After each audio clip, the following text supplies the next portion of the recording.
van a estar a cargo del curso, voy a estar a cargo del curso de química, ¿ya?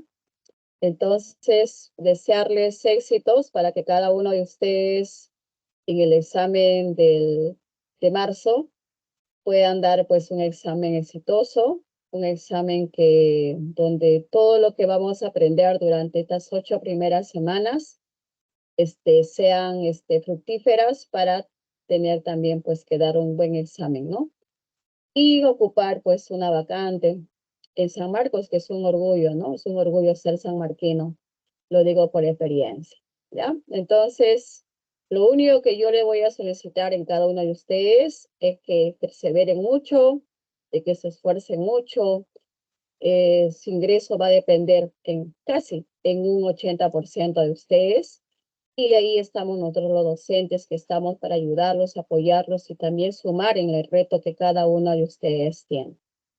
Sé que viene el verano, el calor es un poco tedioso, es fastidioso, pero eso no debe ser una limitación, ¿no? Para que cada uno de ustedes concreten sus objetivos, sus metas a corto plazo. Y esto se va a dar a medida que cada uno de ustedes sea responsable, se esfuerce en estudiar cada unidad, cada contenido, en este caso en nuestro curso de química. ¿Ya? Muy bien, chicos, entonces les voy a pasar a compartir el PPT. Como ustedes ya saben, en este semestre, perdón, en este ciclo de verano, eh, los temas son muy cargados. Nosotros vamos a ver hoy día 4 temas. Vamos a ver magnitudes, vamos a ver materia, vamos a ver tabla periódica y vamos a ver estructura atómica, ¿ya? Entonces, por ahí van a decir, wow, tanto tengo que estudiar. Entonces, estudiar y a su vez también recordar, ¿no? Porque alguna u otra manera ya hemos recibido preparación en el colegio.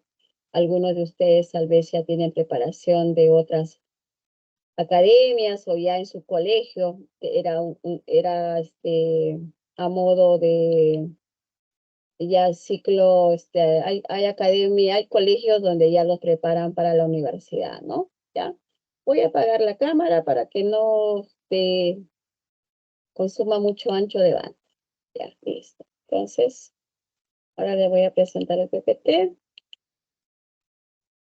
Bien, chicos, como sugerencia, ustedes son cursos que van a humanidades. Son chicos que van a humanidades, son chicos que respecto a química, que es un curso de ciencia, simplemente tienen que estudiar de modo superficial, no tienen que profundizar, como sí lo tiene que hacer un estudiante, por ejemplo, de ciencias médicas, ¿no?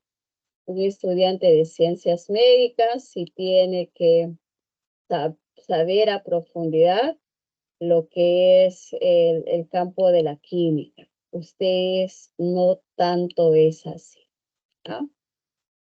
Entonces, igual, pero les vienen menos preguntas, lo que ustedes sí tienen que también ahondar más en los cursos que vienen, pues, más para su especialidad, para su carrera, ¿ya? A ver,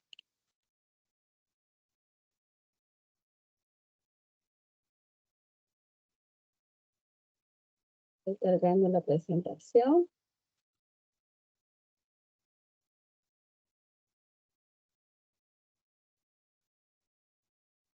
¿Pueden ver mi PPT?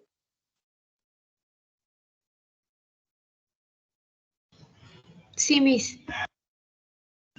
¿Se ve bien o se ve pequeño? No sé, esta presentación es media rara.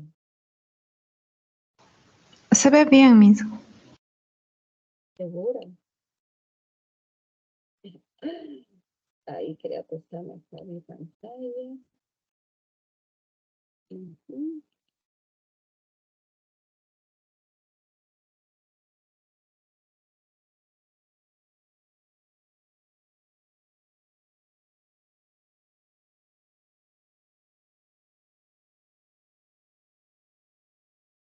Entonces ahí ven bien mi PPT, me avisa.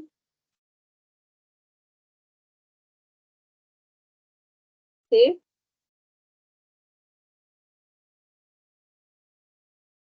¿Ven el PPT? ¿O no ven mi PPT? Abran su micro con confianza.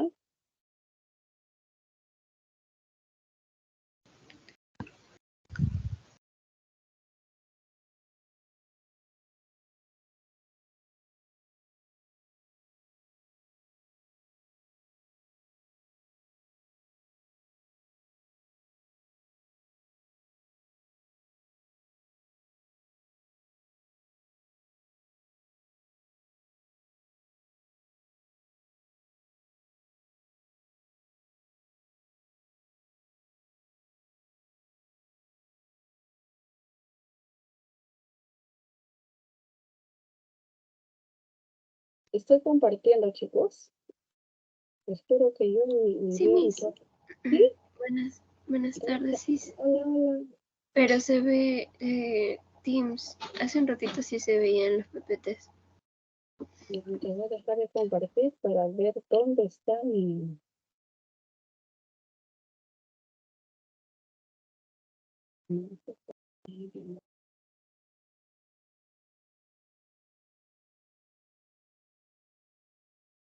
Me está compartiendo mi cosa que no corresponde.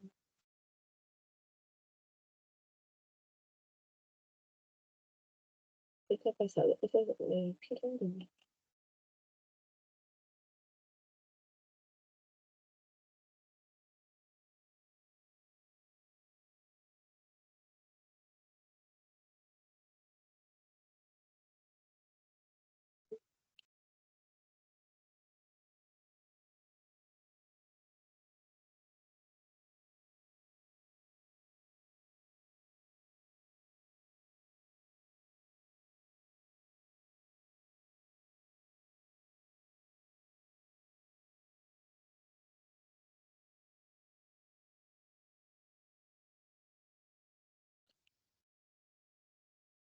Un poquito, chicos.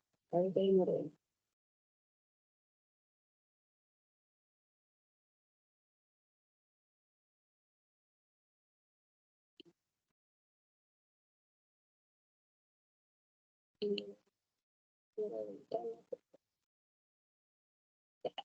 Ahora sí, ¿verdad?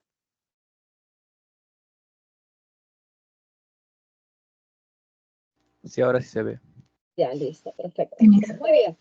Como ustedes ya están viendo, dice semana 1, la química, el método científico, magnitudes, unidades, materia, energía, estructura atómica y tabla periódica. Entonces, esto sí que está recargado, pero ahí con fe, con ánimo, ¿ya? Muy bien, chicos. A ver, la química que estudia, estudia la materia. ¿Qué es la materia? Es todo lo que existe en el universo, tiene masa y tiene volumen. Tiene dos cosas importantes. Pero la química es tan amplia, porque estudia todo lo que está en el universo, y del universo solamente conocemos un 10%, entonces por eso que se va a ayudar de sus ramas. Porque la química, estudiar todo eso en uno solo sería muy engorroso, muy tedioso, pero las ramas permite que llevemos un estudio más ordenado de lo que es la materia. Entonces aquí no dice que la química es la ciencia que estudia las propiedades y los cambios que experimenta la materia. Hay cambios físicos, hay cambios químicos. Pues todo lo que vemos aquí es materia. Pero todo lo que vemos aquí en la imagen tiene masa, ¿no? Ya sea en gramos, microgramos, en toneladas, y ocupa un espacio. Por ejemplo, la luz solar puede atravesar la cortina de nuestra ventana, pero traspasa precisamente porque no es materia, no tiene masa. Si mi gato está detrás de la ventana, mi gato no va a poder pasar si la ventana está cerrada, porque mi gatito sí es materia, ¿ya? Entonces tiene que tener masa y volumen. Una de las ramas de la química es la físico-química, que va a estudiar las leyes generales que rigen el comportamiento de la materia. Cuando hablamos de físico-química, tiene que ver todo con lo que es calor, con lo que es velocidad de reacción, con lo que es temperatura, todo que tiene que ver con velocidad de formación de un producto a través de una reacción química. ¿Qué pasó ahí? ¿Ya? Entonces, por ejemplo, un ejemplo es determinar las cantidades energéticas en los procesos químicos.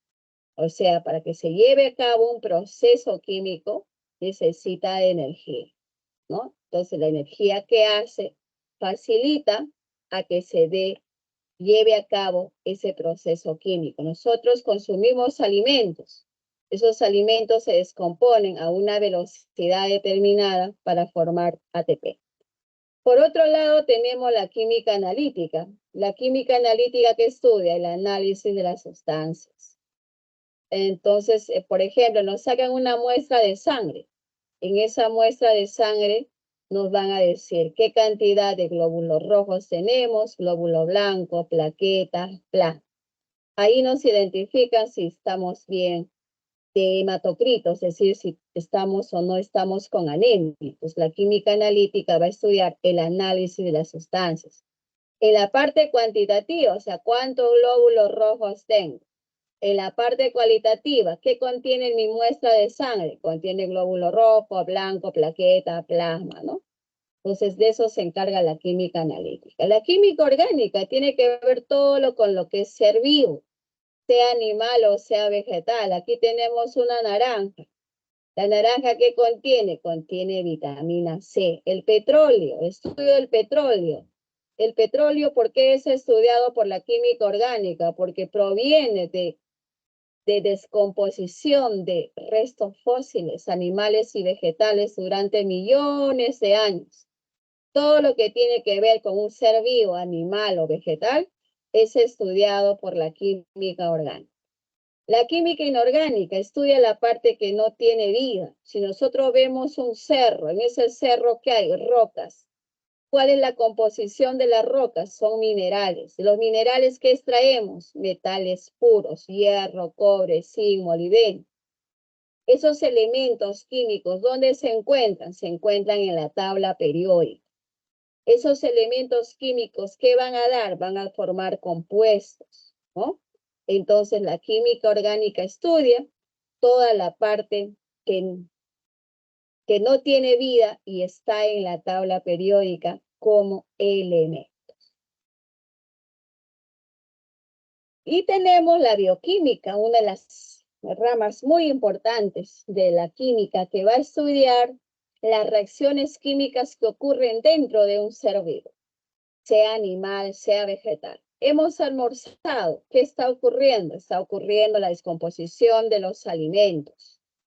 Para alimentarnos, ¿qué procesos ocurren? Desde la boca ya tenemos la saliva. En la saliva hay enzimas que van a ayudar a descomponer el bolo alimenticio. Llega al estómago, ahí tenemos los jugos gástricos que siguen ayudando a descomponer los alimentos y pasamos al intestino delgado donde se van a absorber los nutrientes más importantes que son llevados a la sangre bajo la forma de sustancias más simples. Un carbohidrato se descompone hasta glucosa, una proteína se descompone hasta un aminoácido y así sucesivamente, ¿no? Entonces, nosotros todo eso que estamos viendo, carbohidratos, proteínas, lípidos, vitaminas, lo incorporamos en nuestra dieta alimentaria, pero así llegan a la sangre, no, llegan en unidades monoméricas, excepto los lípidos que no forman monómeros.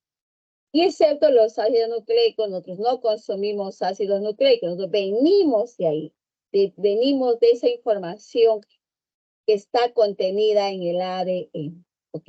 Cuando respiramos hay una serie de procesos químicos que ocurren. En la fotosíntesis, las plantas hacen una serie de reacciones químicas atravesando por fase luminosa, fase oscura, etc. Entonces, la bioquímica va a estudiar las reacciones que ocurren dentro de un ser vivo, sea animal o sea vegetal. Esas son las 5 ramas de la química divididas para un mejor estudio. ¿Todo bien hasta ahí? Hola. Todo claro. Perfecto. Muy bien. Ahora nos vamos a ver el método científico. ¿Qué es el método científico? Es una herramienta. ¿Para quién? Para los científicos. Si yo voy a cultivar papas, mi herramienta va a ser el pico, la lampa, etc. Para una persona que nos va a dar un conocimiento nuevo o nos va a ratificar un conocimiento acerca de un hecho de la realidad, un hecho contundente y específico que lo vamos a ver con nuestros ojos, esa herramienta es el método científico. Todo empieza cuando el científico empieza a observar. Se observó que antes del 2000, cerca del 2020, en el 2019, a finales, noviembre, diciembre, en China, las personas se iban enfermando de una gripe, tenían pues síntomas como fiebre, dolor corporal, dolor de cabeza, etcétera, etcétera. Un médico observa esos síntomas y empieza a hacer hipótesis, empieza a dar posibles respuestas ante esa observación que está realizando en su paciente. Las hipótesis son posibles respuestas. Un médico habrá dicho que la persona tiene una infección causada por virus, otro habrá dicho que es por bacterias, otro porque consumió un alimento en mal estado, etc. Posible respuesta.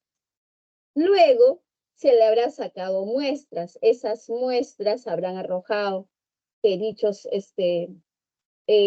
síntomas era por la presencia de un virus llamada COVID-19, porque el 19 de noviembre se supo cuál era pues el virus que estaba ocasionando y luego ya se convirtió en una pandemia. Entonces el experimento nos dice a qué se deben los síntomas que presenta el paciente durante la observación. Entonces luego, en la misma zona se habrá convertido en una teoría que solo ha empezado a regir para un grupo de personas, para un grupo de científicos, y luego ya llegamos en el 2020 y la pandemia se debía a un virus llamado COVID-19 y se convirtió en ley. Entonces, hoy en día, si alguien me va a preguntar en el 2023, 2024, 2025 y ahí para adelante, ¿cuál fue la pandemia? ¿Cómo se llamó el virus que azotó a la humanidad en el 2020? Vamos a decir que fue el COVID-19. ¿En qué se convierte? Se convierte en una ley. ¿Alguien puede refutar? Nadie puede refutar. Entonces, eso es el método científico, las etapas que tiene que pasar hasta convertirse en una ley. Ese conocimiento de que sabíamos que las personas éramos atacados por este virus se convirtió en una conclusión. Eso fue la conclusión. Primero fue una teoría y hoy en día es una ley. ¿Qué hicieron con ese conocimiento que ya se tenía? Se empezaron a generar las vacunas. Entonces, un conocimiento nuevo hace que lo utilicemos a favor de la humanidad, en este caso, con la fabricación de las vacunas, ¿no? Entonces, eso es. Cualquier conocimiento nuevo es precisamente para servicio de la humanidad, ¿ok? Eso es el método científico. Y esas son las etapas que siguen. Ahora, ya vamos a hablar acerca de magnitudes. Una magnitud es una propiedad física, es algo que se puede medir. Para eso, ¿qué tenemos? Tenemos magnitudes de base o fundamentales, que son 7. La longitud, su unidad es el metro. La masa es una magnitud, que su unidad es el kilogramo. El tiempo, su unidad es el segundo. Intensidad de corriente eléctrica, su unidad es amperio. Temperatura termodinámica, su unidad es el Kelvin. Cantidad de sustancias, su unidad es la mol. Intensidad luminosa, su unidad es candela. Todos en minúscula, excepto amperio y Kelvin, porque son nombres de científicos. Esas son las 7 magnitudes de base. Si yo me aprendo las 7 magnitudes de base por descarte, el resto son derivadas. Como por ejemplo, el es una magnitud. Su símbolo o su unidad es el metro cúbico, su símbolo es m al cubo. Densidad, su unidad es kilogramo entre metro cúbico. La densidad es la masa entre el volumen. La masa se mide en kilogramos y el volumen se mide en metro cúbico. La velocidad en metro por segundo es unidad. Aceleración, metro por segundo al cuadrado. La fuerza es kilogramo por metro por segundo al cuadrado. Todo esto es Newton. La presión es Pascal. Pascal es fuerza en Newton sobre área. Área es metro cuadrado, su unidad. Energía o trabajo, su unidad es joules. Es kilogramo por metro cuadrado sobre segundo al cuadrado. En realidad, ¿cuántas magnitudes derivadas tenemos? Tenemos un montón. Una cantidad exacta no hay, pero sí para las 7 magnitudes de base. Eso sí sabemos que son 7 las derivadas, no hay una cantidad exacta. Por eso yo les repito, si yo me sé las 7 magnitudes de base, sus unidades y sus símbolos, por descarte el resto es magnitud derivada. ¿Ok? Entonces, eso con respecto a las magnitudes del sistema internacional, que es el actual sistema que utilizamos a nivel mundial. Casi todos los países del mundo utilizan el famoso Sistema Internacional de Unidades, que fue creado en 1960 y comprende las magnitudes de base y magnitudes derivadas. Y tiene magnitudes complementarias, pero no lo usamos en química. Ahora, este sistema internacional viene acompañado con los famosos múltiplos y submúltiplo del sistema internacional. Los múltiplos están en verde. El más pequeño es decad, que es 10. Hecto es 100, kilo es 1000, mega es 1.000.000 o 10 a la sexta. Giga es 1.000 millones o 10 a la 9. Tera es 1 billón o 10 a la 12. Peta es 10 a la 15, hexa 10 a la 18, zeta 10 a la 21, iota 10 a la 24. Todos los símbolos son en mayúscula, excepto kilo, hecto y deca están en minúscula los símbolos. Son cantidades grandes. En cambio, los submúltiplos son cantidades pequeñas. El más grande es deci, que es 10 a la menos 1 o 0,1. Centi, 10 a la menos 2. Mili, 10 a la menos 3. Micro, símbolo mu, 10 a la menos 6. Nano, 10 a la menos 9. Pico, 10 a la menos 12. Femto, 10 a la menos 15. Ato, 10 a la menos 18. Septo, 10 a la menos 21. Yocto, 10 a la menos 24. Son cantidades muy, muy, muy pequeñas, ¿no? Por ejemplo, si hablamos del tamaño del átomo, lo hablamos en picómetros. Los átomos son tan pequeños, ¿no? El tamaño de pico, 10 a la menos 12. Profesora, ¿y por qué tengo que saber los múltiplos y submúltiplos del sistema internacional? Tienes que saber para conversión de unidades. Si tú no sabes a qué equivale peta, dice convertir 300 petagramos a microgramos. ¿Cómo voy a convertir si yo no sé a cuánto equivale peta o a cuánto equivale el prefijo micro? Entonces, por eso es importante. También es importante que sepamos la conversión de unidades, ¿no? Por ejemplo, acá dice convertir 3,8 kilogramos a miligramos. Agarras 3,8 kilogramos y abres factores de conversión, que son estos paréntesis. Para que kilogramo se vaya, debe ir en el denominador. 1 kilogramo tiene 1000 gramos, se van los kilogramos y ahora me quedé en gramos, pero quiere a miligramos. Pues pongo arriba o abajo, pongo 1 gramo, un gramo equivale a 1000 miligramos. Pues se van los gramos, se van los kilogramos y me quedo como miligramos. Entonces aquí bases iguales, exponentes se suman. 3,8 por 10 a la sexta miligramos. 1 kilogramo equivale a 10 a la sexta miligramos. En este caso, 3,8 kilogramos equivale a 3,8 por 10 a la sexta miligramos. Ahora, todas nuestras respuestas tienen que estar en notación científica. donde n tiene que ser un número entero. Tiene que ser igual a 1 y menor de 10. Entonces, el número entero positivo o negativo puede ser 0. Por ejemplo, ¿no? Aquí algo muy importante.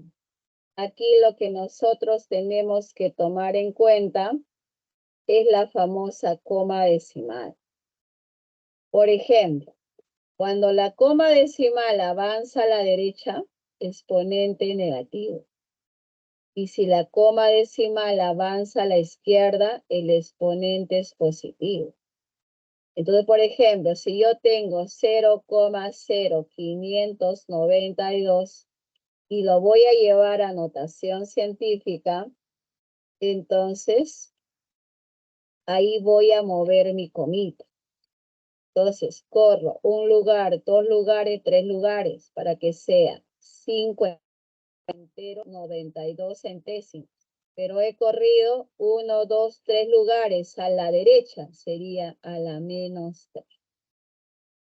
¿Ok? Lo mismo está haciendo aquí en este ejemplo. 5,600, la coma está aquí, ha corrido 1, 2, 3 lugares para que sea 5,6, como la coma ha corrido a la izquierda, exponente positivo, 10 al cubo por eso. Ahora, el último, aquí, llevar a notación científica, la coma ha corrido 1, 2, 3 lugares, sería 5,6, pero como corrió a la derecha, exponente negativo, por eso es menos 3, según los lugares que ha corrido a la derecha. ¿Sí? A ver, si yo pongo 0,83, ¿cuál será su expresión en notación científica? Esto es igual ¿a qué? Al ojo. ¿Cuál será su expresión en notación científica? Corre solamente un lugar, ¿no? 8 enteros, 3 décimas, he corrido un lugar a la derecha, 10 a la menos 1. Ahora, se tiene que cumplir que la parte entera esté entre 1 y 10. 5 está entre 1 y 10, sí, la parte entera. 8 está entre 1 y 10, sí. 5 está entre 1 y 10, sí. Por eso si alguien me dice, profesor, ¿y por qué no corre hasta 83 en este ejemplo? ¿Cómo voy a correr la coma hasta 83? 83 no está en el intervalo de 1 y menor a 10. ¿Ok? ¿Se entendió notación científica? Porque nuestras respuestas van a estar ahí, en notación científica. ¿Está claro eso? Coma que avanza a la derecha, exponente negativo. Coma que avanza a la izquierda, exponente positivo. ¿Se entendió? Sí, profesora. Profesora, disculpe. ¿Podría Sí. volver a explicar un poquito de conversiones 3,8 kilogramos? Por favor. Ay, a eso vamos nosotros ahorita a hacer un PPT aparte porque quedó insuficiente. Sí, con un ejemplo no. ¿Dónde está esto?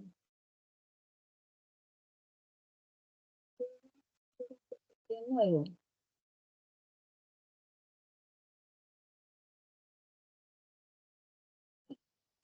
¿Se ve mi PPT nuevo o no? Confirmen, por favor. Se ve el mismo, profesora. Al mismo. Tenía creado un PPT.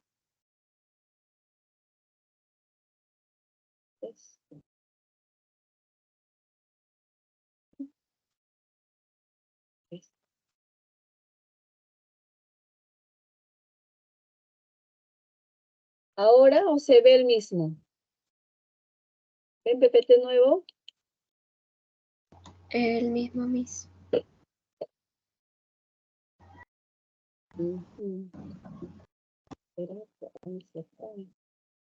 Vaya, nueva diapositiva. Y ahora sí, ¿no? Es que ya tiempo que Sí. no hacemos online, ya. Por eso que- Ya. Muy bien, vamos a hacer otro ejemplo, ya, para que esté un poco más claro la conversión.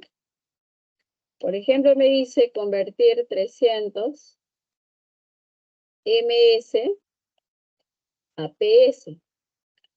Cuando es m mayúscula es mega, segundos. Y cuando es p minúscula es picosegundos. Entonces, esos 300, si gustas, lo pones en base 10, que sería 3,0 por 10 al cuadrado. Lo estoy llevando a notación científica. Megasegundo. Aquí es donde abro mi factor de conversión. Para que se vaya a megasegundos, tú lo pones aquí. Es un megasegundo. ¿Cuántos segundos tiene mega? Te fijas tu tabla de los múltiplos. Y megasegundos, en este caso es 1.000.000, es 10 a la 6. Entonces digo, mega es 10 a la sexta segundo. ¿Ya? 10 a la 6.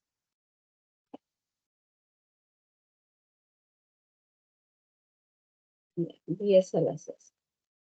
Y se va a megasegundos. Ahora me quedé en segundos, pero quiere en picosegundos. ¿Qué hago? Abro otro factor de conversión. Como quiero convertirlo en picosegundos, ese picosegundo lo pones en el numerador. Un picosegundo, ¿cuántos segundos equivale? Te fijas cuánto es el prefijo pico.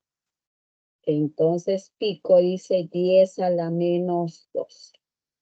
Pues un picosegundo equivale a 10 a la menos 2. Y se me van los segundos. Entonces, aquí empiezo a operar. 3,0 por 10. 10 al cuadrado más 10 a la sexta, ¿cuánto es? 10 a la 8. ¿Está bien? Este de abajo, cuando quiere ir al numerador, sube con signo. Sube con signo. Positivo. Muy bien, sube con signo cambiado, ¿no? Signo positivo, como alguien dijo. Sube como 10 a la 2. Y ya está. Finalmente, esto es 3,0 por 10 a la 8 más 12, 10 a la 20 picosegundos. Entonces, es así como tienes que operar como jugando. Pero para eso tienes que saber, digamos, cuáles son los múltiplos y submúltiplos. En el ejemplo anterior, nos solicitan, pues, 1 kilogramo tiene 1.000 gramos, ¿no? Todos sabemos que 1 kilo de papa, arroz, cebolla tiene 1.000 gramos. Y que 1 gramo tiene 1.000 miligramos, ¿no? Entonces, de ese modo se nos abre el mundo de la conversión. ¿Sí? Ahora un poco mejor. Sí, profesora, muchísimas ¿Ya? gracias. Entonces, todo tienes que ayudarte con tus factores de conversión. Tú mismo cuando practicas esto, para eliminar una unidad, tienes que ponerlo abajo y su presión arriba. Como picosegundos, tiene que quedar en el numerador. Pues para convertirlo, un picosegundo equivale a 10 a la menos 12 segundos, ¿no? Con eso tienen que ayudarse, ¿ya? Muy bien. Ahora, una de las magnitudes de base es la temperatura. Nosotros aquí en el Perú medimos la temperatura en la escala Celsius, con el termómetro, obvio, ¿no? Si te vas a Canadá, te vas a Estados Unidos, la temperatura se mide en Fahrenheit. Si te vas a Japón, se mide en Kelvin. Si te vas a Francia, se mide en Rankine. Es por eso, porque no todos medimos en la misma unidad, entonces utilizamos esta tablita. Tenemos que las escalas relativas son el Fahrenheit y el Celsius, y las escalas absolutas son Kelvin y Rankine. Si tú te das cuenta, Kelvin y Rankine no miden escalas en negativo. Ellos tienen el cero absoluto, que es el punto donde cesa todo movimiento molecular. En cambio, Celsius y Fahrenheit sí nos va a permitir medir temperaturas en negativo. En Puno, en el invierno, la temperatura puede llegar hasta menos 20 grados Celsius. Entonces, como no todos los países del mundo utilizamos el mismo sistema, la misma unidad, es que aparecen todas estas fórmulas. C sobre 5 es igual a F menos 32 sobre 9. Es igual a K menos 273 sobre 5. Igual a R menos 492 sobre 9. C es escala Celsius. F es escala Fahrenheit. K es Kelvin y R es Rangel. ¿Para qué me va a servir estas fórmulas? Esa fórmula me va a servir para convertir. Por ejemplo, estoy en Estados Unidos. Un cuerpo tiene 104 grados Fahrenheit. Yo no sé si es frío, si está tibio, si está templado o está caliente. Pues lo voy a llevar a grados Celsius. En grados Celsius sí sé que 30, 40, 50 grados es alto, ¿no? 15, 20 es bajo. Entonces mi fórmula dice C sobre 5 es igual a F menos 32 sobre 9. Estoy agarrando esto y esto. En lugar de Fahrenheit, lo voy a reemplazar por 104. Y empiezo a operar. ¿Cuánto vale C? 104 menos 32. ¿Cuánto es? 72. Entre 9, 8. Todo es esto 8. 8 por 5, 40. Entonces sé que ese cuerpo está a una temperatura ya relativamente alta. Para eso me van a servir estas fórmulas en rojo. Ahora, también puedes utilizar esto. La fórmula más fácil es que de llevar una escala que está en Celsius a Kelvin es sumándole más 273. Por ejemplo, me dice 23 grados Celsius. Llevar a Kelvin será 23 Celsius más 273. Kelvin va a ser 330. Para eso sí. Esto también puedes llevar una temperatura Fahrenheit si tienes algo en Celsius y sumarle más 32. Esto es igual. Entonces, esto y esto sirven para conversión de unidades. De convertir una escala termométrica a otra, ¿no? Por ejemplo, un japonés viene al Perú. Te dice, jovencito, ¿cuántos grados de temperatura hace hoy? Tú dices, 25 grados Celsius, señor, le dices, ¿no? Él no sabe que es 25 grados Celsius, será poco calor, mucho calor. Entonces, ¿qué puedes hacer? Puedes convertirlo. ¿Cómo convertirlo? Los Celsius que tú le estás informando, llevarlo a Kelvin, que es lo que él domina en su país. ¿Ok? Entonces, ahí tienen esa forma. Ahora, ustedes están observando que aquí hay una fórmula final, ¿no? Esta de acá. Básense aquí, que un Kelvin equivale a un grado C, y esto es igual a 1,8 grados Fahrenheit, y esto es igual a 1,8 grados Rangel. ¿Y cuándo utilizo eso, profesora? Cuando se trata de variación de temperatura. ¿Ya? Cuando se trata de variación de temperatura. Variación de temperatura. ¿Cómo variación de temperatura, profesora? En Puno, en el verano, hace una temperatura de 25 grados Celsius. En Puno mismo, pero durante el invierno, hace una temperatura de menos 16 grados Celsius. Y me pide, ¿cuál es la variación de la temperatura? Un triangulito es variación, chicos, en la escala Kelvin. Y me pide cuál es la variación de la temperatura en la escala Fahrenheit. Eso me está pidiendo. ¿Ya? Eso me pide. Entonces, ¿qué hago?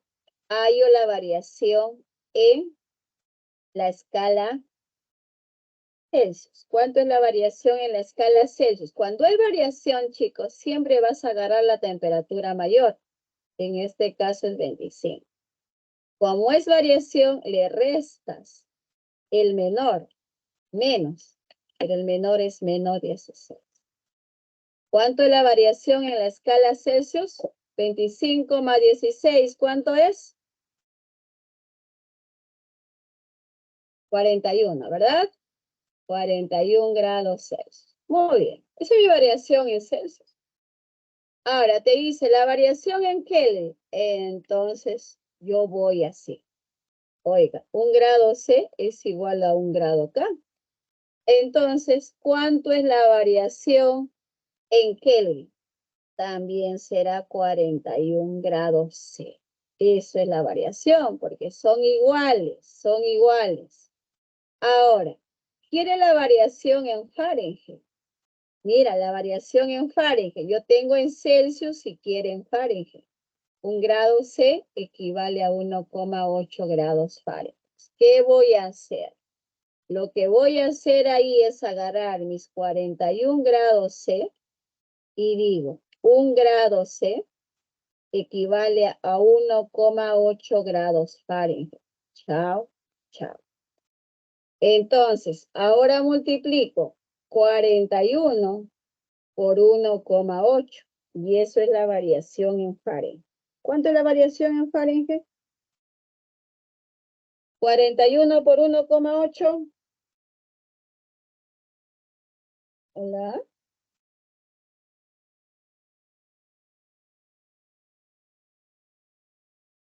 Chicos, ¿ustedes tienen chat por acá? No veo el chat. Sí, profesora. ¿Hay chat? ¿Dónde está el chat? ¿Qué plataforma? Me han cambiado y yo estoy recontra de extra. No los veo sus comentarios. 73,8 es, ¿no es cierto? Es 73,8 grados Fahrenheit. ¿Ya? Entonces, esa fórmula última es para variación. ¿Y cómo sé qué es variación, profesora? Porque siempre te va a dar dos temperaturas. Uno en el verano, otro en el invierno, uno con fiebre, otro sin fiebre, uno en el Polo Norte, otro en el Polo Sur, uno en Chicago, otro en Nueva York, uno en San Isidro, otro en Villa María. Así te van a dar siempre dos temperaturas. ¿Ok? Entonces, esta variación, profesora, ¿lo puedo resolver con la primera y la segunda fórmula? No. Cada quien con quien. La primera y la segunda fórmula es cuando yo quiero convertir una escala termométrica a otra. Para eso nada más sirve. Y la última fórmula es cuando me hablan de variación, ¿ok? De variación de temperatura.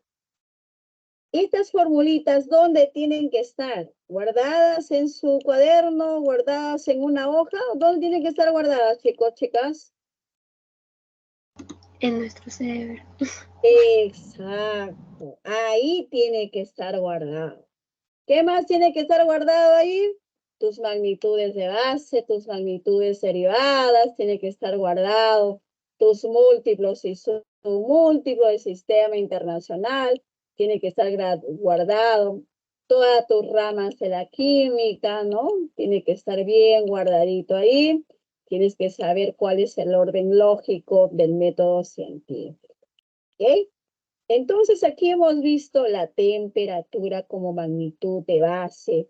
Su unidad en el sistema internacional es el Kelvin. Pero como no todo el mundo utiliza el Kelvin, cada quien utiliza distintas formas de medir la temperatura en su país. Tenemos que aprendernos estas fórmulas de conversión o para variación, la última fórmula. ¿Ya? ¿Quién tiene la culpa? El hombre tiene la culpa. Ya. Muy bien. Otra magnitud derivada es el volumen, ¿no? Profesora, disculpe. Sí, dime. En el anterior, para convertir a Fahrenheit también hemos utilizado el método de conversión que vimos antes. El de acá en el último, Sí, ya. Hemos utilizado la de variación. ¿Por qué? Porque si me quedé en 41 grados Celsius y dice bien claro que un grado Celsius equivale a 1,8 grados Fahrenheit. Por eso que ponemos aquí 1,8 grados Fahrenheit, ¿sí? sí, sí. Ajá, Entonces, sí. sí, Variación con variación. Sí, sí. entonces 1 grado sobre 1 grado centígrado se sobreentiende. La que 1 grado Celsius equivale a Adiós. 1,8 grados Fahrenheit porque nos dice acá en esta tablita, ¿sí o no? Ah, claro. Claro, no hemos utilizado la de arriba, para nada he utilizado esto con esto de aquí y esto tampoco he utilizado. Sí, he utilizado donde dice la de variación de temperatura. ¿Sí? Hicimos Ok, tipo Miss. conversión. Sí, sí. Cuando es variación, solo la tabla de abajo. Cuando es cambio de lectura, los dos de arriba puede ser. ¿Ya? Bien. Muy bien. Tenemos aquí el volumen, que es una magnitud derivada. Su unidad no es el litro. Olvídense que es el litro y mililitro. No, es el metro cúbico en el sistema internacional. Y estas equivalencias tienes que saber. Aquí lo que siempre se utiliza, y yo lo hago siempre de modo directo, y les digo, chicos, 1 metro cúbico, solo apréndete esto, tiene 1000 litros. 1 metro cúbico equivale a 1.000.000 de mililitros o a 1.000.000 de centímetros cúbicos. 1 mililitro es lo mismo que 1 centímetro cúbico. Eso tienes que saber para convertir. ¿Ok?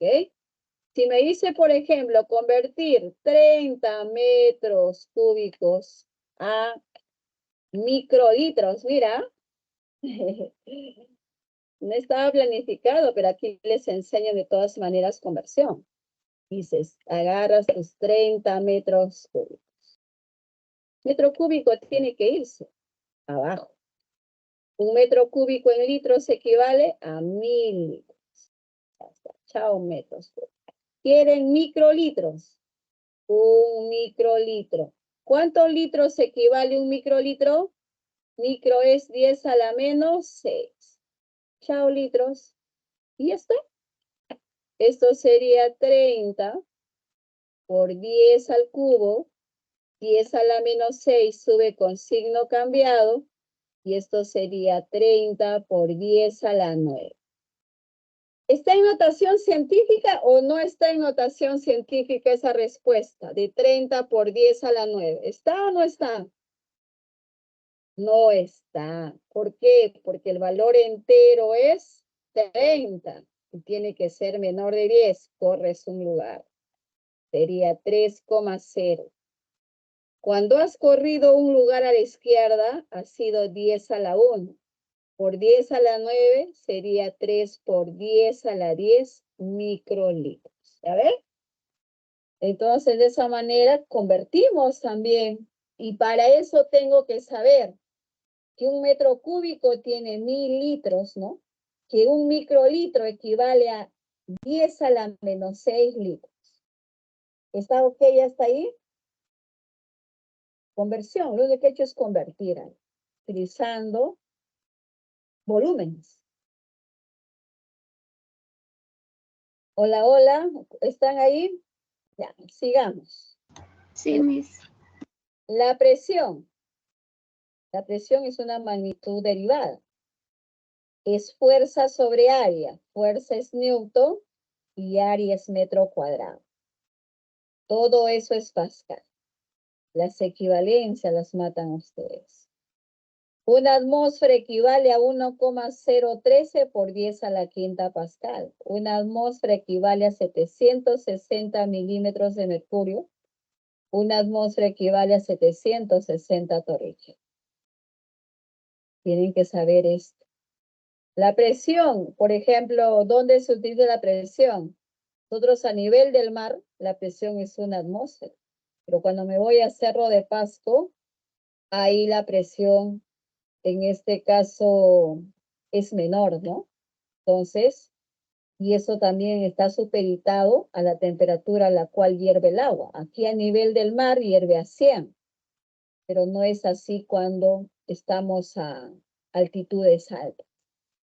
La densidad se representa con el símbolo ρ, que es la masa en gramos, el volumen en mililitros o centímetro cúbico, cuando es un sólido o un líquido. Pero cuando se da la densidad de un gas, la masa es en gramos y el volumen es, en este caso, en litros. Y en el sistema internacional es el kilogramo entre el metro cúbico. Esa es la unidad de densidad en el sistema internacional. La masa en kilogramos y el volumen en metro cúbico. ¿Okay? Ambas son magnitudes derivadas. La unidad de presión es el pascal, pero se puede medir también en atmósfera, en milímetros de mercurio, en torricelli. La densidad se puede medir en gramos entre mililitros, kilogramos entre litros, pero en el SI es kilogramos entre metro cúbico su unidad. Ingresamos a la materia. Ya les había dicho que es todo lo que existe en el universo tiene masa como un conejito. Ese conejito está ocupando un espacio, ¿no? Todo lo que nos rodea, todo lo que nuestros ojos ven, ¿no? Que tiene una masa y ocupa un espacio, un lugar, eso es materia. Ahora, ¿cómo se clasifica la materia? Todo lo que existe en el universo se clasifica en dos grandes bloques.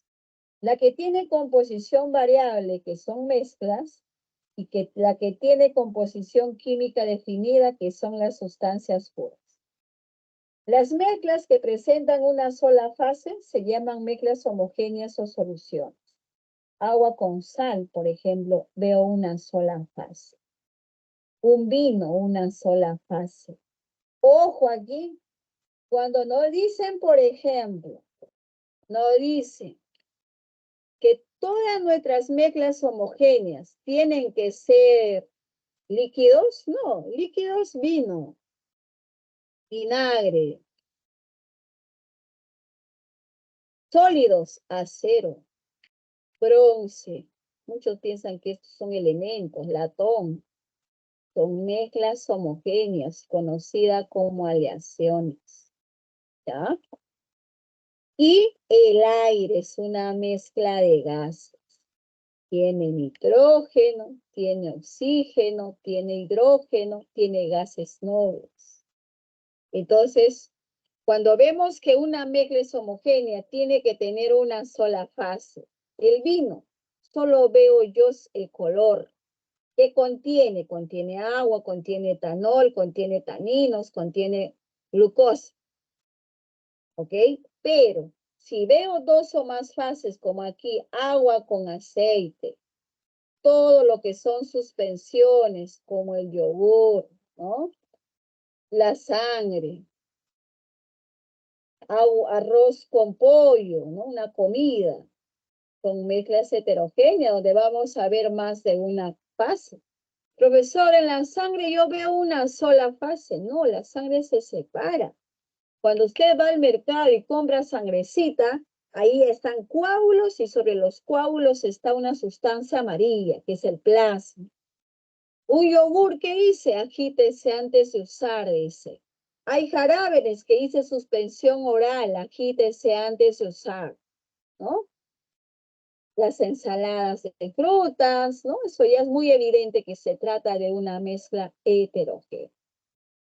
Ahora, composición química definida. Los compuestos, como el CO2, compuestos como el agua, el ácido sulfúrico, el cloruro de sodio, el carbonato de calcio, la unión de dos o más elementos químicos, que se representan mediante fórmulas químicas.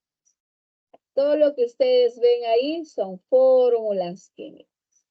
Y los elementos o sustancias simples o elementales, todo lo que se encuentra en la tabla periódica, y a los elementos se les representa mediante símbolos químicos. Estas sustancias se pueden descomponer en más simples, ya no. Por ejemplo, tenemos el O3, el ozono. El ozono, no porque hay 3 oxígenos, vamos a decir que es un compuesto, es un elemento. El nitrógeno es un elemento, el calcio es un elemento, el sodio es un elemento, el azufre es un elemento, el estaño es un elemento, ¿no? Entonces se representa mediante símbolos químicos. Así yo coloque al azufre con 8 átomos, sigue siendo elemento químico. ¿Ok? Entonces, las sustancias elementales ya no se pueden descomponer, pero los compuestos sí se pueden descomponer. El agua se puede descomponer por corriente eléctrica en hidrógeno gaseoso y en oxígeno gaseoso. Ellos sí se descomponen en otras sustancias más simples. Pero las sustancias elementales ya no se pueden descomponer porque ya están a nivel de átomos. ¿Ok? Eso es. Entonces, esa es la clasificación de la materia. En mezclas y sustancias puras. Las sustancias puras pueden ser elementos o pueden ser compuestos. ¿No? ¿Alguna pregunta ahí? No, Miss. Todo Ok. claro. Ok, listo. Ahora aquí nos vamos a ayudar, mis sustancias puras o elementales pueden ser monoatómicos, o sea, un átomo, el oro, el carbono o grafito, bajo la forma de diamante también. Pueden ser elementos poliatómicos, el ozono que le decía, no importa que haya 3 átomos, sigue siendo elemento. El cloro que tiene 2 átomos sigue siendo elemento. La sustancia compuesta está formada por elementos distintos, como por ejemplo la sal de mesa, sal de cocina. Está formado por cloro y sodio, ¿no? Es el cloruro de sodio. Esas son las sustancias elementales o simples. Las mezclas que pueden ser homogéneas, una aleación son las monedas, por ejemplo, el agua potable, una sola fase, aquí hay agua en el agua potable, hay cloro, hay algunas sales, entonces es una mezcla homogénea. La mezcla heterogénea tenemos el agua en aceite, la piedra caliza que está formado por varias sustancias, como por ejemplo, tenemos a la arcilla, al cuarzo, al carbonato de calcio, así está formado una roquita de caliza, es heterogénea. Lo vamos a ver esta roquita porque tiene distintos colores. Cada uno de estos colores, pues es una sustancia específica, ¿no? Entonces, eso con respecto a las mezclas que se pueden separar por métodos físicos como decantación, filtración, evaporación, ¿no? Entonces, se puede separar porque cada componente mantiene sus propiedades. Y tenemos las propiedades de la materia. Las propiedades de la materia son propiedades físicas o químicas o nucleares, propiedades que pueden ser observables o medibles. Por ejemplo, si yo tengo en un recipiente tengo, vamos a suponer, agua potable, ¿no? Agua potable. ¿Ya? Aquí hay agua potable. Todo lo que observamos o medimos son propiedades físicas. Del agua potable yo puedo medir su masa, cuánto de masa hay en este recipiente. Cuando se derrama el agua potable, cae al suelo, porque la gravedad de la tierra. Yo puedo medir cuál es el volumen de agua en ese recipiente. Si yo le agrego a esta agua potable una moneda, entonces el volumen del agua se desplaza y eso se llama impenetrabilidad. Dice, 2 cuerpos no pueden ocupar un mismo espacio a la vez a no ser que lo desplace. ¿Ya? Eso con respecto al agua potable, ¿no? ¿Qué más? Del agua potable puedo decir su estado físico, que es líquido. Puedo decir su color, su olor, su sabor, ¿no? Estas propiedades generales son los que hemos visto: masa, peso, volumen, impenetrabilidad. Por aquí, ¿qué más faltará? La inercia falta aquí como propiedad general. La división. La materia se divide en cuerpo. El cuerpo pasa a ser partícula. La partícula pasa a ser molécula. Y la molécula pasa a ser átomo, ¿no? Eso es cuando el proceso de división. ¿Ok? Entonces, Las particulares no toda materia tienen. Por ejemplo, el agua potable no es maleable. La maleabilidad es propio de metales. Los metales son transformados a láminas delgadas. Un guilet, por ejemplo, es porque ese guilet ha sido maleable. Ductibilidad, también propio de los metales. Los metales son reducidos a hilos o alambres delgados. Por eso hay hilos de oro, de plata, hay alambres de cobre, de zinc. La conductividad eléctrica es propio de metales que conducen la corriente eléctrica. Algunas sustancias, algunos metales brillan, ¿no? Pues son propiedades particulares porque no todos los cuerpos tienen. Propiedades químicas, vamos a suponer que yo tengo una madera. ¿Qué pasa con la madera? La madera arde porque es un buen combustible.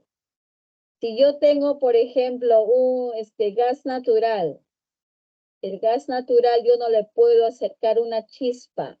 ¿Por qué? Porque es inflamable y va a arder y va a cambiar su identidad.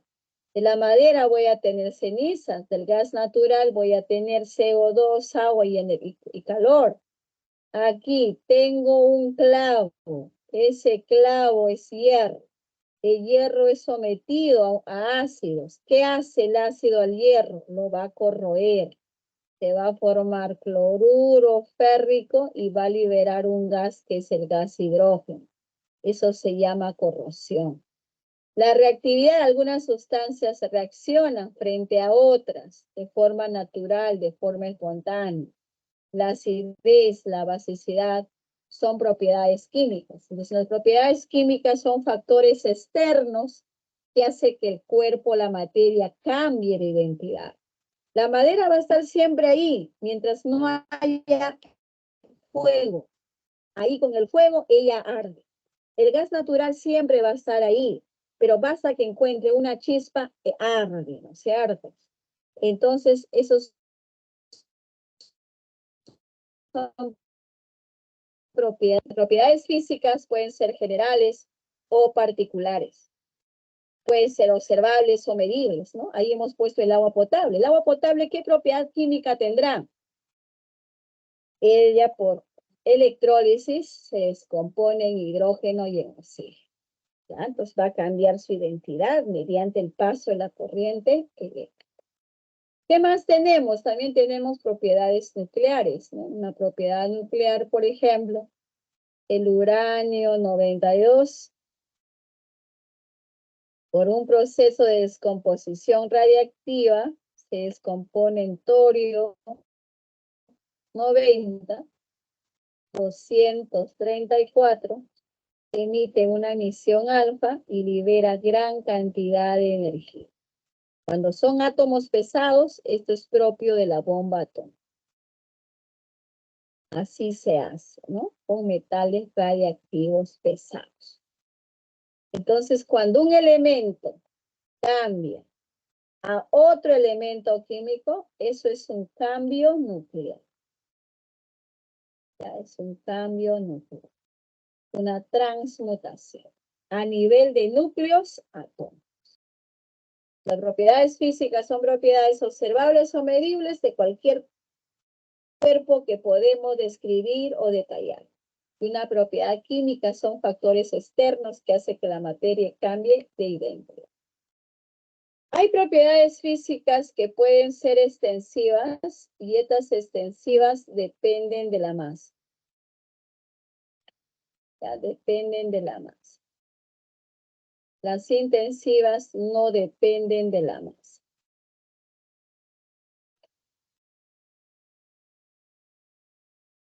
Por ejemplo, una extensiva que no depende de la masa, por ejemplo, que depende de la masa, la inercia. Yo tengo una roca de 10 kilos y tengo otra roca de 100 kilos. La inercia es el estado de reposo o movimiento y yo voy a trasladar esta roca de un lugar a otro. ¿Eso qué quiere decir? Quiere decir que la de 10 kilos yo tranquilamente la voy a cambiar de lugar porque su masa no me ofrece mucha resistencia, ¿no? 10 kilos. En cambio, esta es una roca de 100 kilos. ¿Lo podré agarrar y desplazar? No. ¿Por qué? Porque su masa me ofrece resistencia. Aquí sí participa la masa en el hecho de querer cambiar de lugar a esta roca de 100 kilos. En cambio, las intensivas no dependen de la materia. Por ejemplo, aquí yo tengo 1 litro de agua, ¿ya? 1 litro de agua. Tengo otro recipiente donde hay 100 litros de agua. Y te digo, ¿cuál es la densidad? La densidad están cerca de la playa. La densidad será 1 gramo por mililitro. ¿Varía la densidad? A pesar de que aquí hay 1 litro, acá hay 1 kilo, acá hay 100 litros o 100 kilos, no, porque la masa nada tiene que ver. Entonces, en cualquiera de los dos, así sea una gota de agua, la densidad será 1. Así tenga, pues, en otro recipiente millones de gotas de agua y están a nivel del mar a una presión de 1 atmósfera, su densidad será 1. Entonces, no va a variar. ¿Por qué? Porque la masa no participa. Aquí no se da la lógica donde hay menor volumen, hay menor masa, donde hay mayor volumen. Acá no se da la lógica que aquel que tiene menor volumen va a tener menor densidad. Aquel que tiene mayor volumen va a tener mayor densidad. Nada tiene que ver la masa. Aquí, sea la cantidad de agua que tengamos a nivel del mar, su densidad siempre será 1. No importa la cantidad de masa que haya, ¿no? Ahora, en los estados de la materia vamos a ver los cambios, ¿no? Hay cambios como la fusión. Este cambio de fusión puede ser que se dé de sólido pase a líquido. Un cubito de hielo absorbe calor del medio ambiente y pasa a líquido. Ese líquido absorbe más calor y pasa a gas. Y que los sólidos pasen a gas, como la naftalina. Ese proceso se llama sublimación. La naftalina son bolitas blanquecinas que pasan de sólido a gas.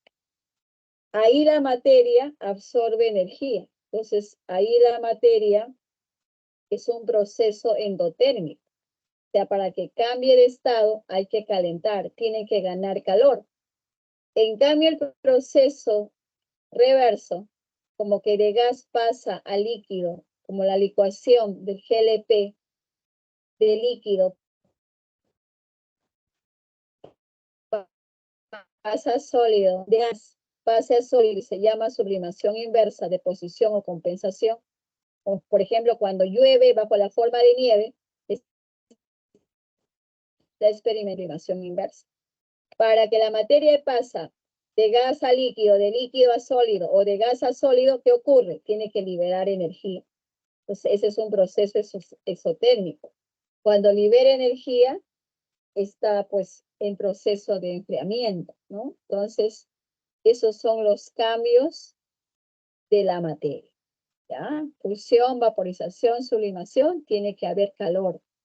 Y licuación, solidificación, sublimación inversa, tiene que liberarse del calor que tiene para cambiar de estado, ¿ok?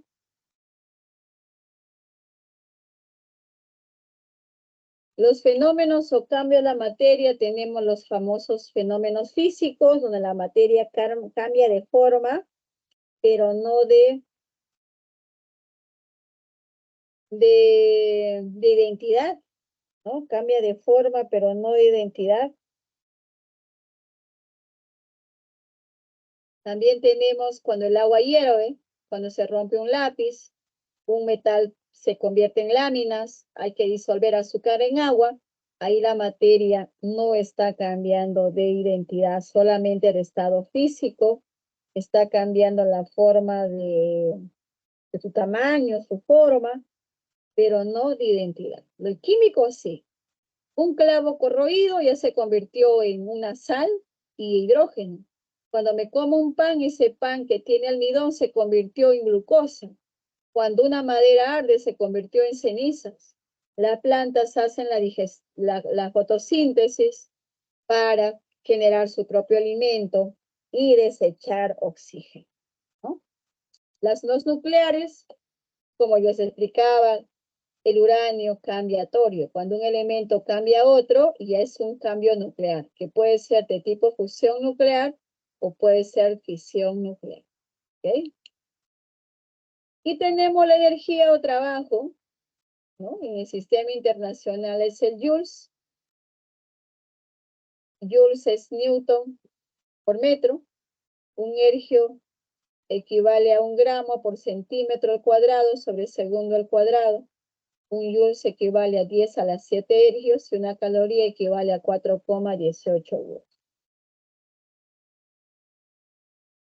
La cantidad de calor específico por la masa, por la variación de la temperatura.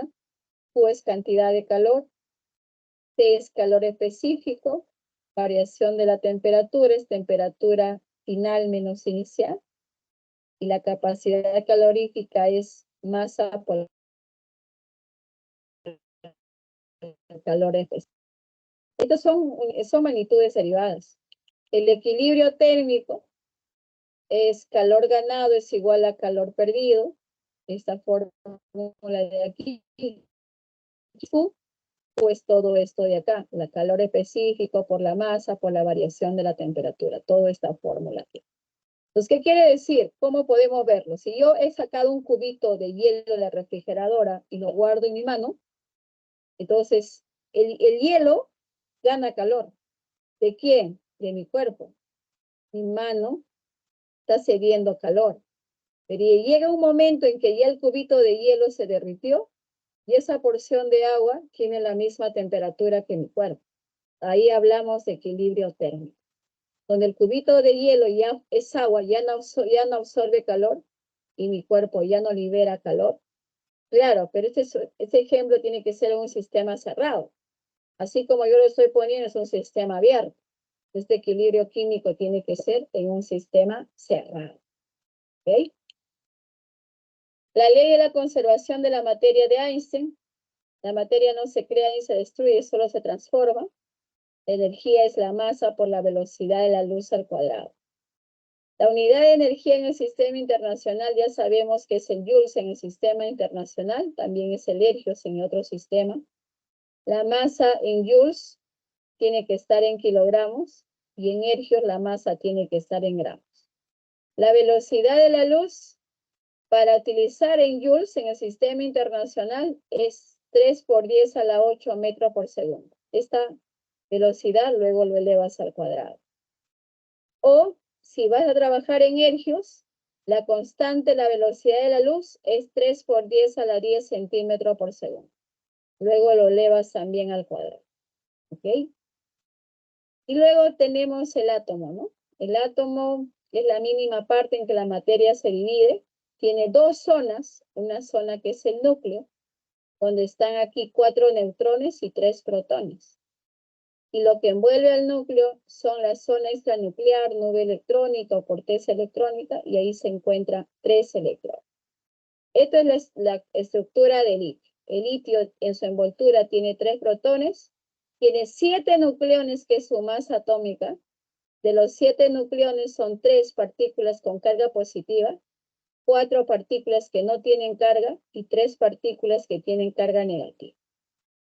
Para eso, para llegar al modelo del átomo, ha tenido que pasar por estos modelos atómicos. Tenemos el modelo más antiguo de 1808 por John Dalton, donde lanza su teoría atómica, que la materia está formada por átomos. El átomo es una esfera maciza, indestructible, decía él, hoy en día es destructible. Luego pasamos el modelo de Thomson o budín de pasas, que el átomo es una esfera de carga positiva donde se encuentran incrustados los electrones a modo de pasas en un budín, ¿no? Luego tenemos el modelo de Ernest Rutherford. Rutherford descubre el protón, descubre el núcleo electrónico y menciona que el núcleo es el centro del sistema, hace como si fuese el sistema planetario solar. El Sol es el centro y a su alrededor giran los planetas.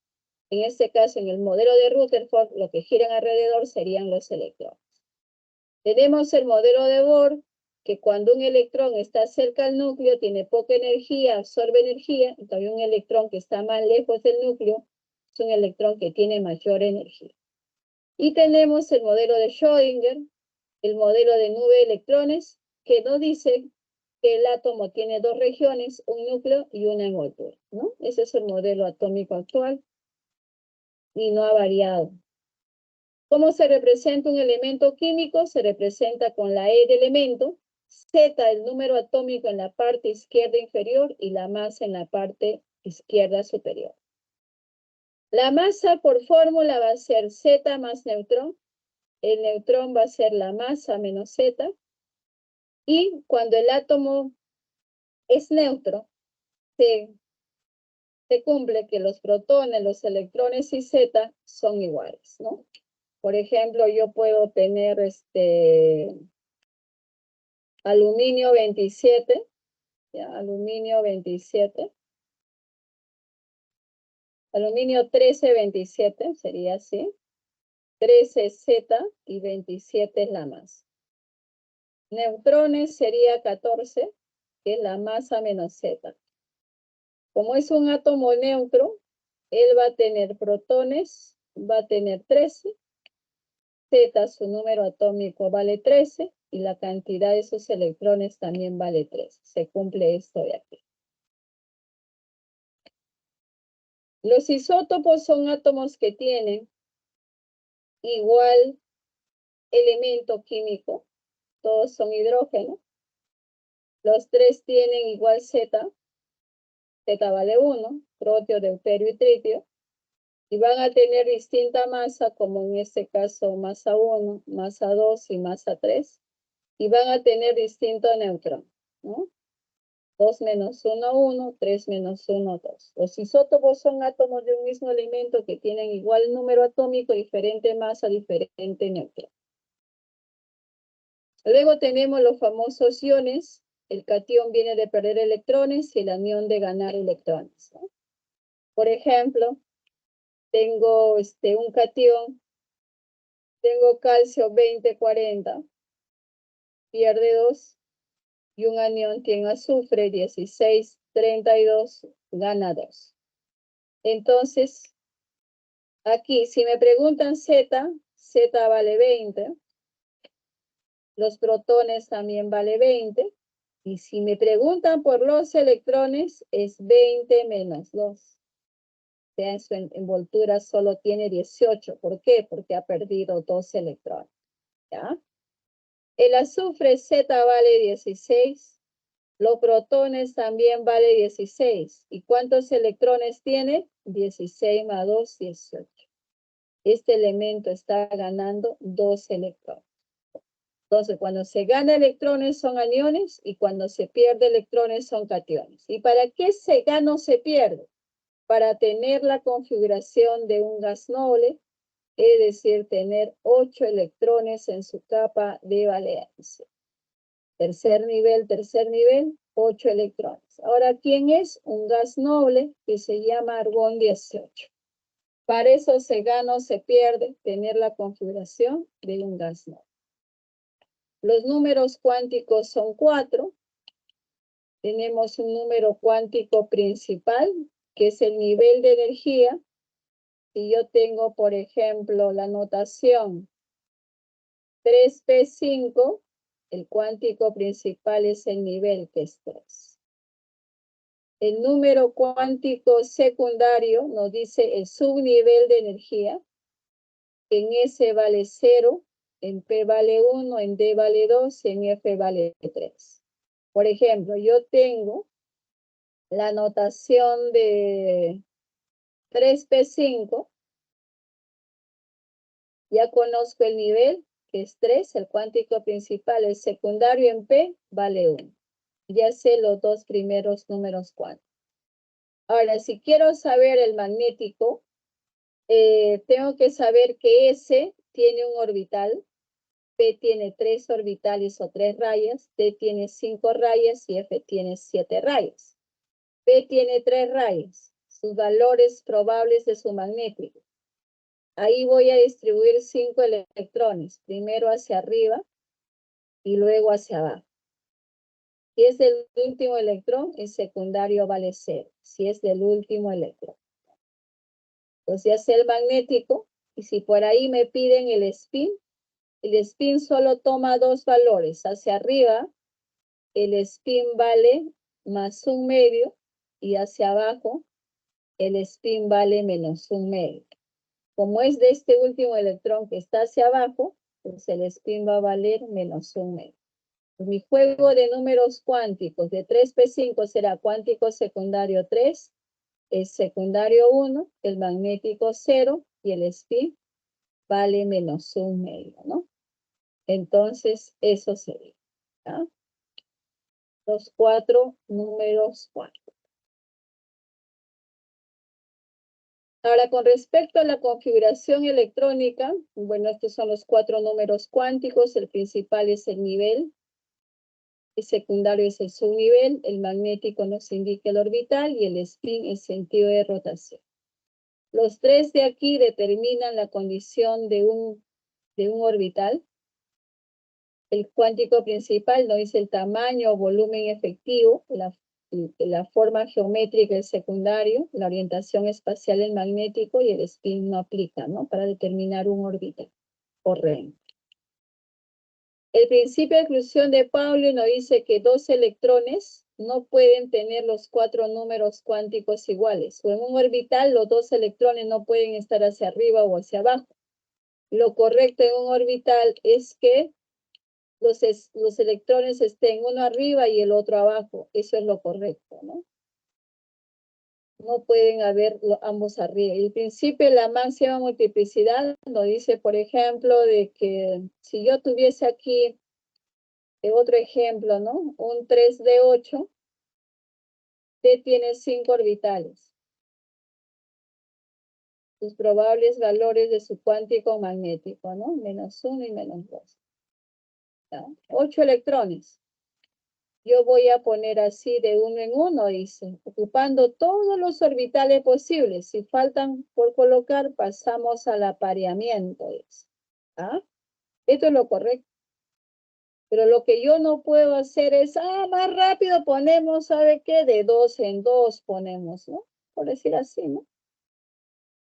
Ya está, ya puse 8. Esto está mal, ¿no? Entonces, primero se tienen que llenar todos los orbitales disponibles hacia arriba y luego hacia abajo. Si no, estaría incumpliendo el principio de la máxima multiplicidad de Hahn.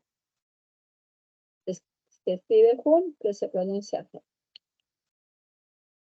El principio de Aufbau, esta es la regla del serrucho que tienes que seguir, donde se ordenan de menor a mayor energía relativa. ¿Y cómo se saca la energía relativa? La energía relativa se saca, por ejemplo, tengo 3 de 8. La energía relativa es la suma del cuántico principal y el cuántico secundario. ¿Ya? Cuántico principal vale 3 y el secundario en D vale 2. La energía relativa es 5. Entonces, así están ordenados en la configuración electrónica de menor a mayor energía relativa. La distribución electrónica está la regla de serrucho. Ustedes tienen que saber todo esto de acá. Y para eso se utiliza gases nobles, ¿no? Cuando se quiere hacer configuración simplificada. Por ejemplo, nitrógeno 7 tiene que agarrar helio 2. Helio 2 termina en 1s2, luego 2s2, 2p6. Esto, en lugar de esto, pones helio y solamente eso colocas. Magnesio 12, el gas noble antes es hasta aquí, neón 10. Todo esto es neón 10. Y solo pondrías 3s2. Hierro 26, hasta aquí es argón 18. Pones argón 18 y solo esto pones para que completes la distribución electrónica simplificada, utilizando gases no. Elementos que no cumplen el principio de construcción de Aufbau son aquellos que terminan en D4 o en D9, ¿no? Por ejemplo, algo rápido. Aquí el cromo está terminando en D4, si seguimos el serrucho, y el cobre en D9. Ahí termina según el principio de construcción de Aufbau. Cuando nosotros terminamos así, nos dice, esto está mal, nos dice. Pero yo he seguido la regla del serrucho, está mal. Ese le tiene que dar un electrón a D. Mira, S se quedó con 1 y D ahora tiene 5. Igual aquí, S se quedó con 1 y 1 le dio a D. Ahora D tiene 10. Eso tenemos que hacer para que no digan que nuestra configuración electrónica ahora es correcta. ¿Tá? La configuración de iones, cuando es anión, simplemente suma 16 más 2, 18 y hasta donde te dé tu configuración hasta 18. Pero si el hierro pierde 3, empieza a perder del nivel más alto. Para eso, cuando un catión va a perder, te recomiendo hacer la configuración de su átomo neutro. Y luego va a perder 3, empieza a perder del nivel más alto. Ya no hay 4S2. Luego va a perder 1 más, empieza a perder de 3D6. Ahora termina en 3D6.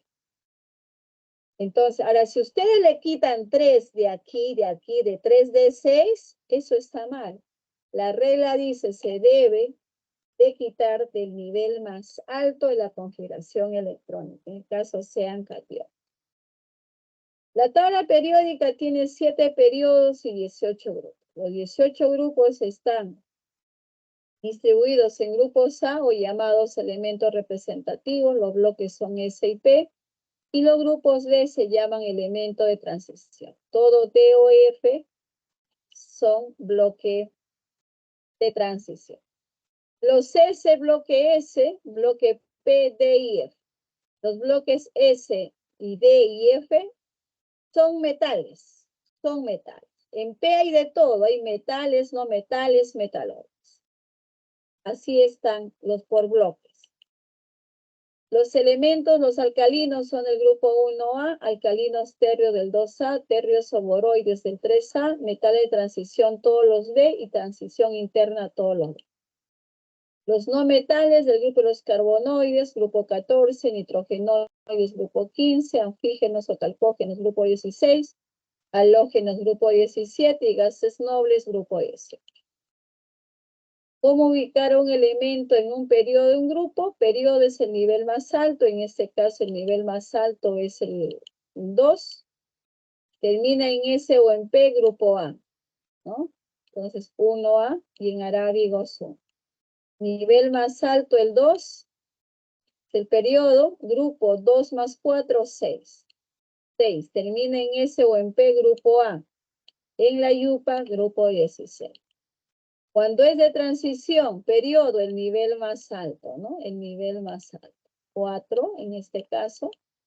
Grupo, los electrones del nivel más alto y los electrones incompletos de D. 1 más 5, 6. Y por eso está en el 6B. Termina en D, siempre en el B. Este es un antiserrucho y ya se le ha arreglado la anomalía. Periodo 4, grupo. Los electrones del nivel más alto y los incompletos de D. D tiene 10, ya está yendo. Grupo 1, termina en D. Grupo 1B, en la yupa, grupo 11 sería, ¿no? Y las propiedades periódicas, en este caso el radio atómico aumenta de derecha a izquierda y en grupo aumenta de abajo hacia arriba. Se sigue esta tendencia, ¿no? La distancia que hay entre el núcleo y el electrón más estable. El radio catiónico, cuando un elemento pierde cationes, pierde electrones, su radio disminuye, se hace más pequeñito. Pero cuando es un anión gana, su radio aumenta porque el átomo crece, porque está ganando electrones. La energía de ionización es la energía que hay que arrancarle a un electrón, aplicarle una energía para arrancarle el electrón más estable, ¿no? Entonces, a medida que se le va quitando más electrones, la energía tiene que ser mayor. La energía de ionización aumenta en un periodo de izquierda a derecha y grupo de abajo hacia arriba. La afinidad electrónica igual, ¿no? Aumenta de izquierda a derecha y en un grupo de abajo hacia arriba. Igual que la electronegatividad, tendencia para ganar electrones. Aumenta de izquierda a derecha en un periodo y un grupo de abajo hacia arriba. El carácter metálico es la tendencia para perder electrones. Varía en un periodo de derecha a izquierda, aumenta, y en un grupo aumenta de arriba hacia abajo. Carácter no metálico es la facilidad para ganar electrones, aumenta de izquierda a derecha y de abajo hacia arriba. Entonces, los metales están ubicados a la derecha, los metales están en el centro y están en la izquierda. Aquí tenemos un ejercicio donde nos dice, los alimentos son vehículos micronutrientes como las vitaminas y minerales. Las vitaminas como la piridioxina, las riboflavinas son sustancias sintetizadas por organismos como las plantas y bacterias, mientras que los minerales se encuentran bajo la forma de sales como el sulfato ferroso o el carbonato de calcio. Todos esos nutrientes son absorbidos a nivel de intestino delgado y metabolizados en el hígado. Respecto a las siguientes proposiciones, marque verdadero o falso. Las propiedades químicas, dice las vitaminas, y su estructura son estudiadas por la química orgánica. Eso sí es cierto, ¿no? ¿Por qué? Porque tiene que ver con el ser vivo. La 2, el proceso de absorción y metabolismo de las vitaminas son estudiados por la bioquímica. Claro, ya son las reacciones químicas que ocurren. ¿Cómo está siendo absorbido esa vitamina dentro del organismo? Está bien. Las propiedades y estructura del sulfato ferroso es estudiado por la química inorgánica y el carbonato de calcio por la química orgánica. Ambos, ya sea el sulfato ferroso y el carbonato de calcio, son estudiados por la química inorgánica. Entonces, eso lo hace incorrecto en la proposición 3, ¿no? Entonces, la clave es la verdadero, verdadero, falso. Aquí nos habla de las plantas que sirven para curar o aliviar alguna dolencia. Es una práctica muy antigua, como la humanidad, el consumo de la planta galega, que es la Galega officinalis, se ha utilizado durante siglos para tratar muchos problemas de salud, incluida la poliuria, que son grandes volúmenes de orina. Aunque la sustancia responsable de los efectos benéficos no se conociera hasta 1922, se postularon varias explicaciones del probable efecto. Reduce los niveles de glucosa en sangre. Promueve la captación de glucosa por el músculo, entre otros. Todo esto fue ensayado en animales y humanos mediante técnicas éticamente aceptadas, permitiendo demostrar ambas propuestas. De esta forma, la metformina es uno de los hipoglucemiantes orales más consumidos en el mundo. Marque la correcta, dice. El uso de la galena contra la poliuria corresponde a la fase experimental. Entonces, ¿a qué fase corresponde? Cuando ya se está usando, ¿a qué fase va a corresponder?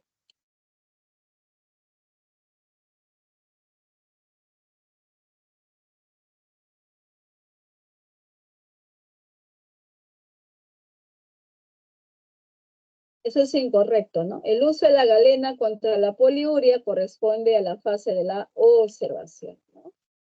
Luego dice, los ensayos en animales y humanos corresponden a la fase de la observación, no a la fase de la experimentación. Donde dice, promueve la captación de glucosa por el músculo, corresponde a la fase de la experimentación, corresponde a la fase de una hipótesis que se ha planteado. La metformina es un hipoglucemiante oral más consumido. ¿Corresponde a la observación? No, corresponde ya a una teoría. La probable reducción de los niveles de glucosa en sangre es la hipótesis planteada. Eso es cierto. Entonces, es verdad la última, ¿no? Entonces, por eso es la clave. En la pregunta 3 nos hablas acerca de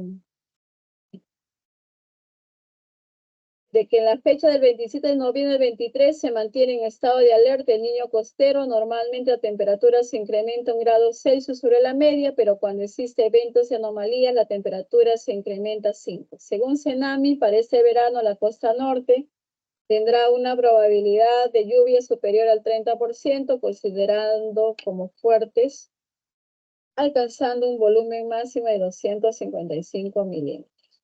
1 milímetro de lluvia equivale a 1 litro de lluvia por metro cuadrado.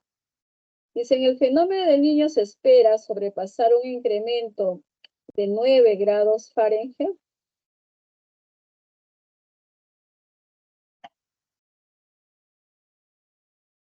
Entonces ahí lo que tenemos que hacer uso es de los 5 grados Celsius llevarlo a grados Fahrenheit, ¿no? Entonces sería 5 grados Celsius.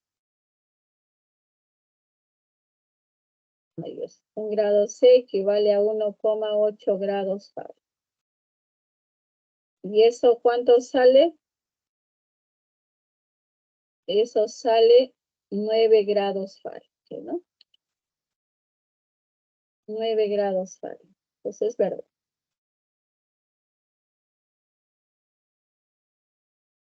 El volumen máximo de lluvia expresado en unidades básicas del sistema internacional es lo que nos está refiriendo aquí, ¿no?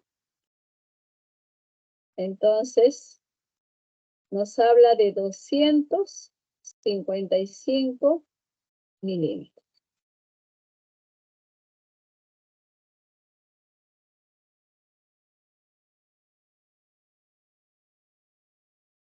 Y 1 milímetro equivale a 1 litro, de lluvia por metro cuadrado.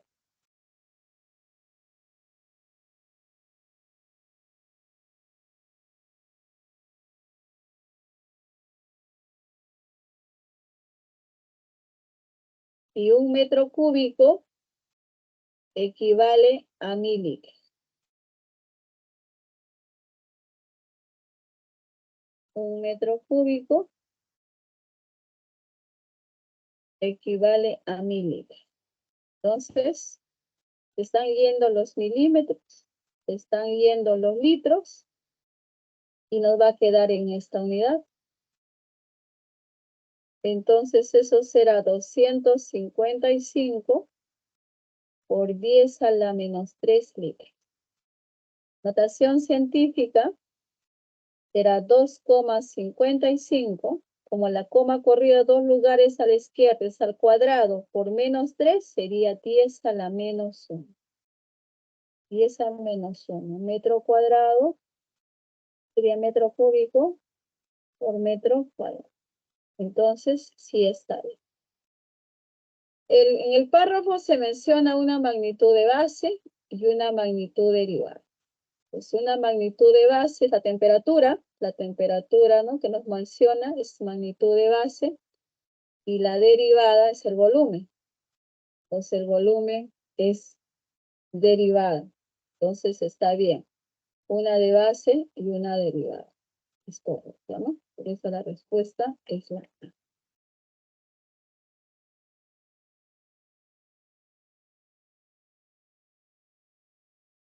Dice, en la naturaleza la materia lo encontramos de diferentes formas. Los metales por lo general lo encontramos formando minerales, ejemplo el óxido férrico, la hematita, y algunos como el oro lo encontramos parte del oro nativo. Rara vez estas sustancias se encuentran en estado aislado. Por ejemplo, la hematita lo encontramos acompañando restos rocosos como la ganga, mientras que el oro lo encontramos con otros metales, plata, hierro, cobre. Marque la proposición correcta. El oro nativo es una mezcla, no. Es elemento, ¿no es cierto? Es falso. La hematita y la ganga forman una mezcla homogénea.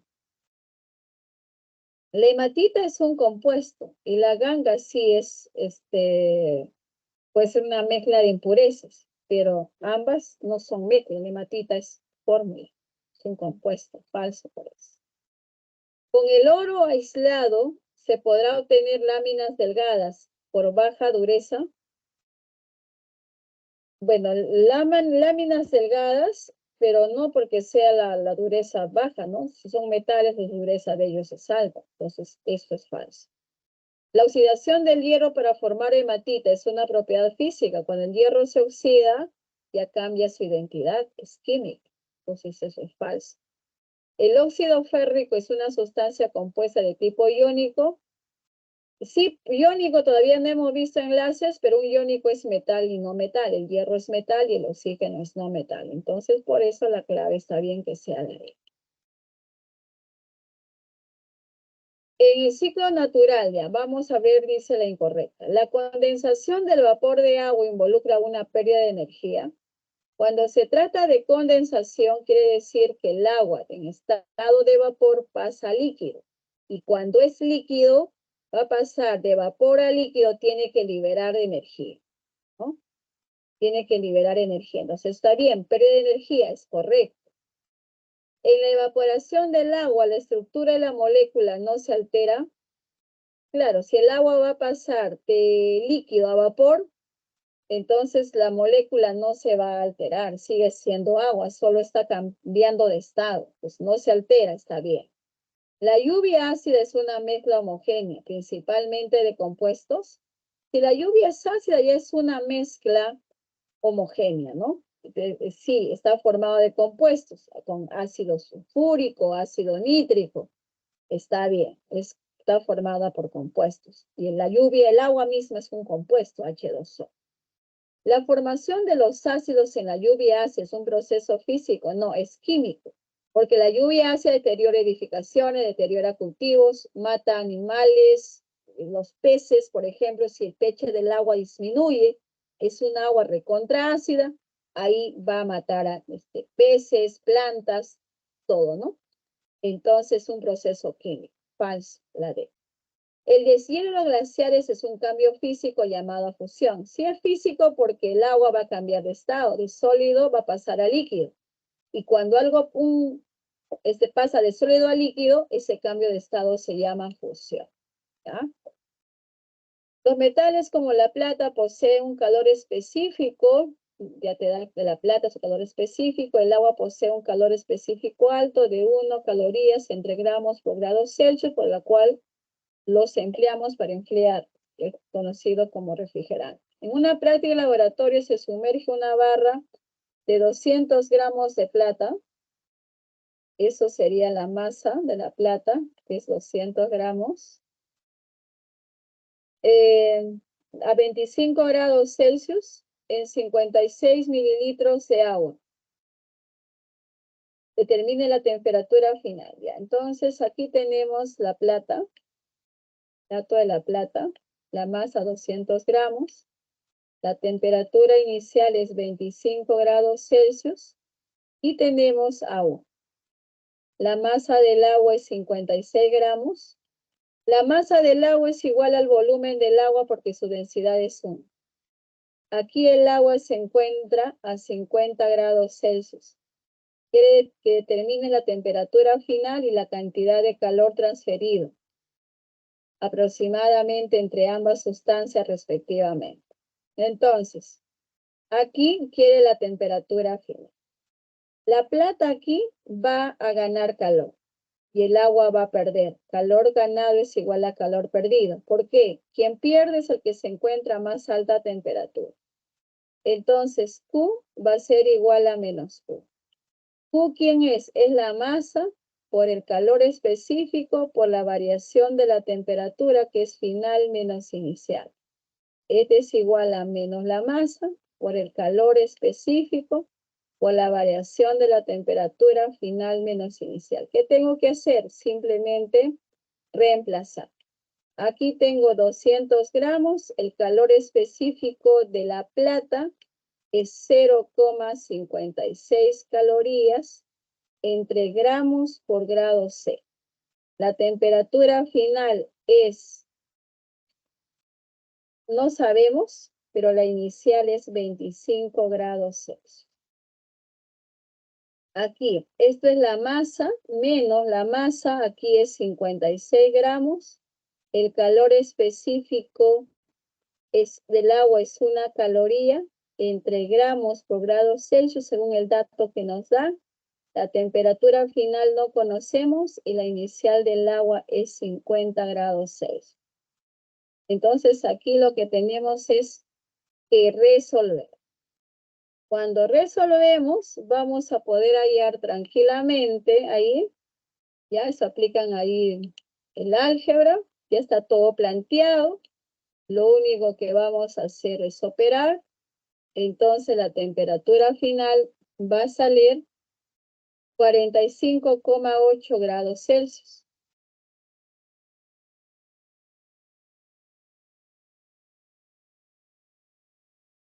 Esa es la temperatura final donde ambos cuerpos ya no ganan ni pierden energía. ¿Ya? Esa es la temperatura a la cual ambos han llegado luego de que uno pierda calor y el otro se libera calor. Ahora, con respecto a la cantidad de calor transferido,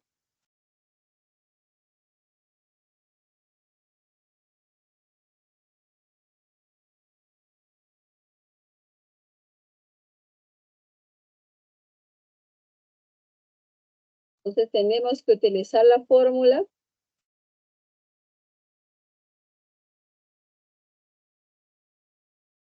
y al lado derecho, tiempos, cantidad de calor es igual a la masa. Ojo, que esto es 20, ¿ya? 20, ya. Masa por el calor específico, temperatura final menos la inicial. La masa es 20 gramos. El calor específico 0,56 calorías entre gramos por grado C. Y la temperatura final ahí es lo que hemos hallado, 45,8 grados C.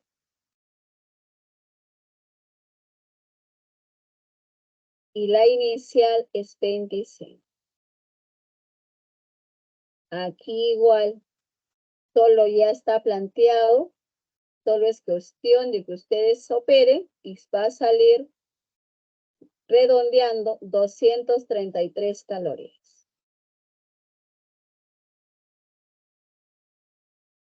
Para que tu clave sea la E. Solo es operar, ¿ya? Ya está planteado. ¿Ok? Tómale captura ahí.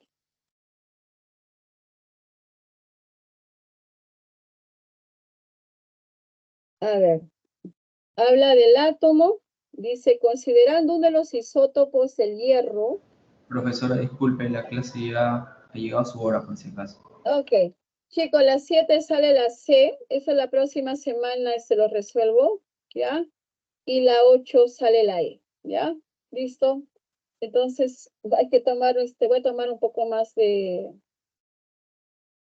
Voy a prever, pues, ¿no? Tenemos que terminar todos los ejercicios, ¿ya? Pero me comprometo que las 7 y la 8 lo resuelvo con ustedes mismos la próxima semana. ¿Ya? Listo, cuídense mucho, repasen, estudien, hay mucho. Nos vemos, chao, chao.